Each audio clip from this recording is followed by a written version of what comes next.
हाँ जी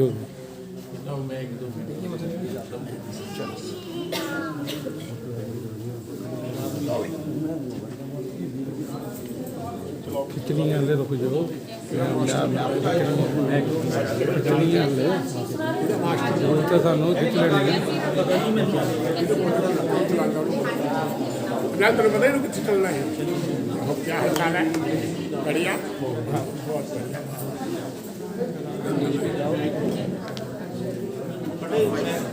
बैठ के सब प्रसाद देते हैं चालू कर लिया इधर मास्टर ओम पावर ये बस एक कर दी।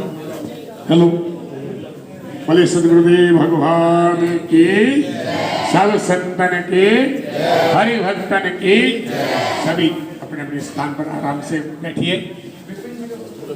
हाँ बैठ करके महाराज जी के मुखारबिंद से कुछ विशेष वचन सुनिए। बोले शंकर भगवान की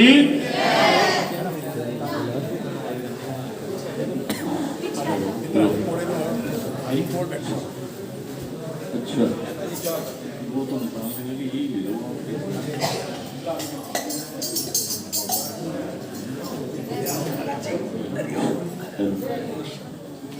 ठीक है भाई। ओम अखंड मंडलाकारं व्यापकं येन चराचरं तत्पदं दर्शितं येन तस्मै श्री गुरुवे नमः।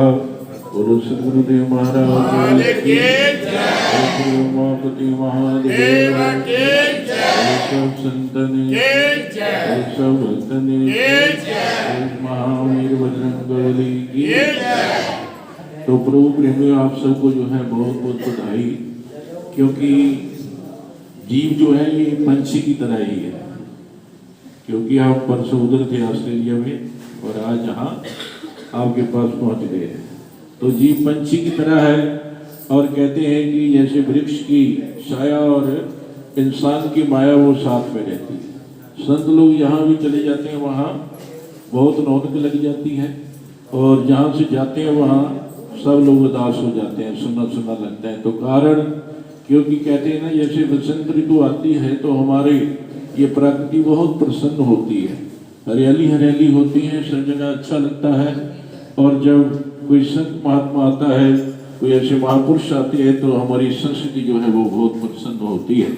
और बाहर देखने में ऐसा आता है, कुछ देखा मैंने कि कुछ लोग तो जो है जैसे अब जैसे गुरुद्वारे बने हुए हैं तो उन्होंने अपनी जो संस्कृति को आगे चलाने के लिए जो है उन्होंने स्कूल पंजाबी के साथ में रखे हुए हैं और उनको गतका आदि भी सिखाते हैं कि हमारी जो पीछे की परंपरा है वो कहीं भूल ना जाए। और ऐसे ही हमारे जो लोग हैं हमें भी ऐसा कुछ है कि हम अपनी ऐसा सनातन को लेकर के और अपनी पद्धतियाँ जो हमारे बुजुर्गों की ठीक चली हुई है उनके अनुसार ही अगर हम रहेंगे और कर्म करेंगे तो उसमें बहुत अच्छा रहेगा। क्योंकि बाहर हमने ऐसा देखा है कि कुछ समय के बाद जो वहाँ तो ऐसा रूल बना हुआ मैंने देखा कि 16 साल के बाद लड़की हो लड़का हो उसको कमाना ही पड़ेगा। स्कूल में ही ऐसी शिक्षा देते हैं कि आपको 16वें साल में नौकरी करनी ही है और आपने अपने माता पिता के ऊपर डिपेंड नहीं होना है, आपने खुद ही कमाना और खुद ही मकान जो है किस्तों पर लेकर के खुद ही आपने सारा कार्य अपना करना है। तो वहाँ पर शिक्षा ही ऐसी मिलती है और इसीलिए वहाँ पर मैंने देखा कि ज़्यादातर बच्चों का माता पिता के प्रति जो है वो मोह नहीं होता है, प्यार नहीं होता है और माता पिता अकेले रहते हैं और बच्चे कभी कभी उनको मिलने के लिए आते हैं। लेकिन हमारे इस भारत देश में ऋषि मुनियों की धरती और देवताओं का ये प्रधान हमारा, इसीलिए हम लोग जब बोलते हैं तो भारत माता की जय, गंगा माता की जय। लेकिन बाहर आपको ना तो गंगा मिलनी है और ना ही वहाँ पर जो है ऐसी जय बोली जाती है। और वहाँ पर क्या है कि 5 दिन खूब कमाओ और 2 दिन खूब खाओ, खूब मौज करो। वहाँ पर ये है, पैसा बहुत है, 5 दिन खूब कमाना है, सुबह से जाकर के शाम तक जो है आप अपने घर में जो है अकेले हैं छोड़ करके चले जाते हैं। और बच्चों को अगर रखना है आपने तो 3 लाख रुपया एक बच्चे का लगता है। ये वहाँ छोड़ दो 4 बच्चे जो है वहाँ रख सकते हैं तो कितना एक आदमी 12 लाख कमा लेगा। पैसा है, लेकिन ऐसी चीज हमें नहीं वहाँ देखने को मिली कि हम एक दूसरे से बैठ करके कोई अच्छा जो है वार्तालाप, जब बैठ करके अपने तो कुछ इंसान जो है दुखड़े रोता है एक दूसरे से बैठ करके, बुजुर्ग जो है, ऐसा बाहर देखने को बहुत कम मिलता है। इसलिए जब इंसान कुछ देख लेता है तो उसको फिर थोड़ा बोध हो जाता है। तो हमें इस भारत देश में जो है ये प्रधान कहते देवताओं का यहाँ वास है, और अवतारी भी कहते ना, राम जी अवतार लेकर के आए तो भारत देश में आए, कृष्ण जी आए तो यहाँ इस भारत देश में आए। तो कहते कारण क्या है कि इसमें धर्म है।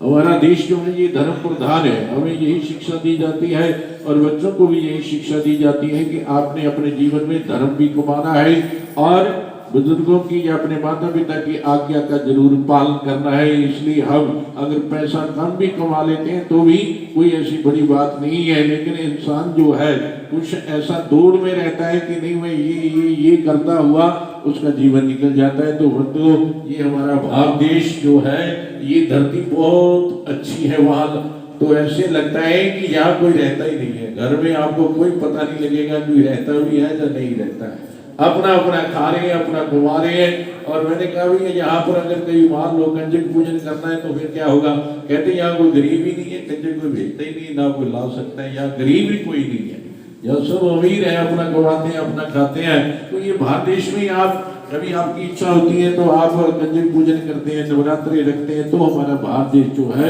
ये बहुत महान है। इसलिए आप लोगों को सभी को जो है हमारी ओर से बहुत शुभकामनाएं हैं कि परमात्मा ने हमें इस भारत देश में पैदा किया है और आप भी जो है ऐसा मतलब अपने अंदर उत्साह पैदा करना है कि प्रभु हम जो है इसी में अपने धर्म में रहें और अपने धर्म से जुड़े रहें और अपने माता पिता की आज्ञा का पालन करते हुए अगर पैसा कम भी हो लेकिन हम धर्म की रक्षा के लिए धर्मो रक्षी रक्षता, अगर इंसान धर्म के प्रति अपनी आस्था रखता है तो उसकी हमेशा जीत होती है।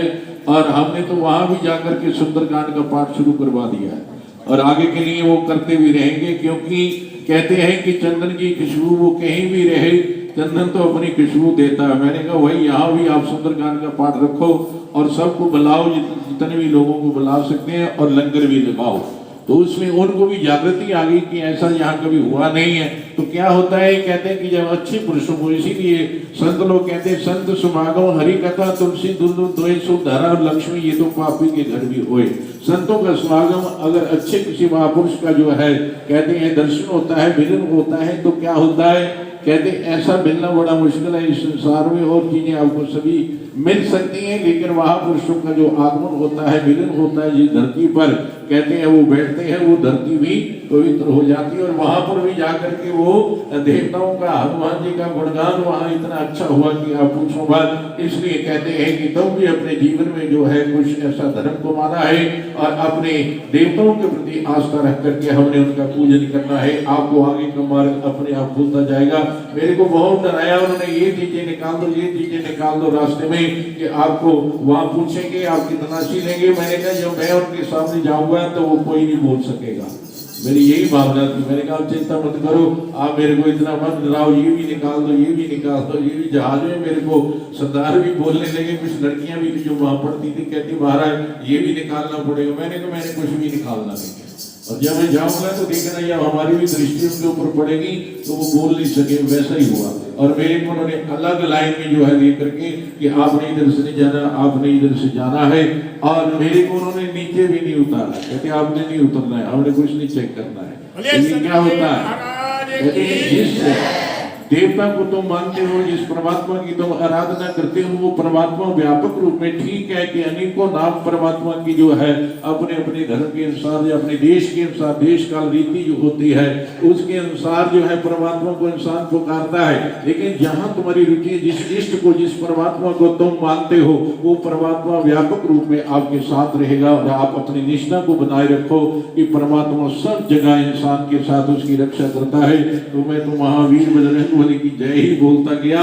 और मेरे को उन्होंने, जबकि मेरा पानी भी बोतल लेके उन्होंने ऐसा कुछ कहते जी ये फेंकना पड़ेगा, मैंने कहा ऐसा तो नहीं है पर आपकी मर्जी है। लेकिन जब मैं आगे गया तो कहते नहीं नहीं आप ले जा सकते हैं, जो भी ले जाना ले जाओ, आपके लिए कोई मना नहीं है।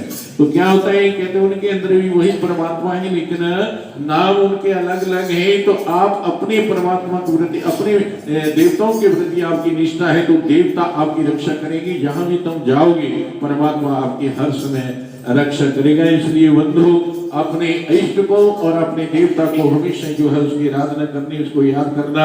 अपने ऋषि मुनियों की जो पद्धतियां है, आपके बुजुर्गों ने जो आपको सिखाया हुआ है उसके अनुसार जो है अपने देवताओं की आराधना, अपने परमात्मा की आराधना साधना ये आपने जीवन में करते रहना है। तो आपका क्या होगा, आपका अगला मार्ग जो है, आने वाला जो समय है वो कैसा भी हो परमात्मा उसमें आपको विजय दिलाएंगे। अगर आप पढ़ते हैं जैसे बच्चे ये सब पढ़ने वाले मान लो तो आपको परमात्मा ने ही जो है विजय दिलानी है।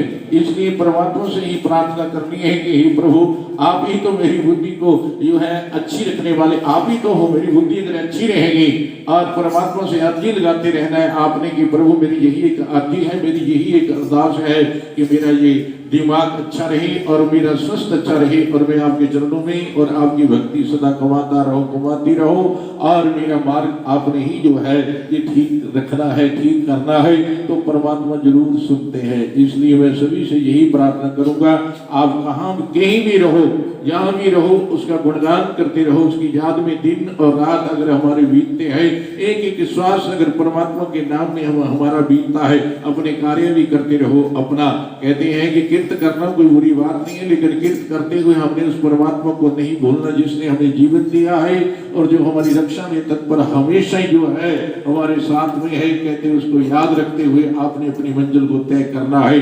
तो बोलो श्री उमापति महादेव की जय। तो अब परसों रविवार है, ज्येष्ठ रविवार है, तो उसमें विशेष जो है सुंदरकांड का पाठ होगा। और मैं सभी से कहूंगा कि अगला जो ज्येष्ठ रविवार 21 दिसंबर को आएगा उसमें 2.5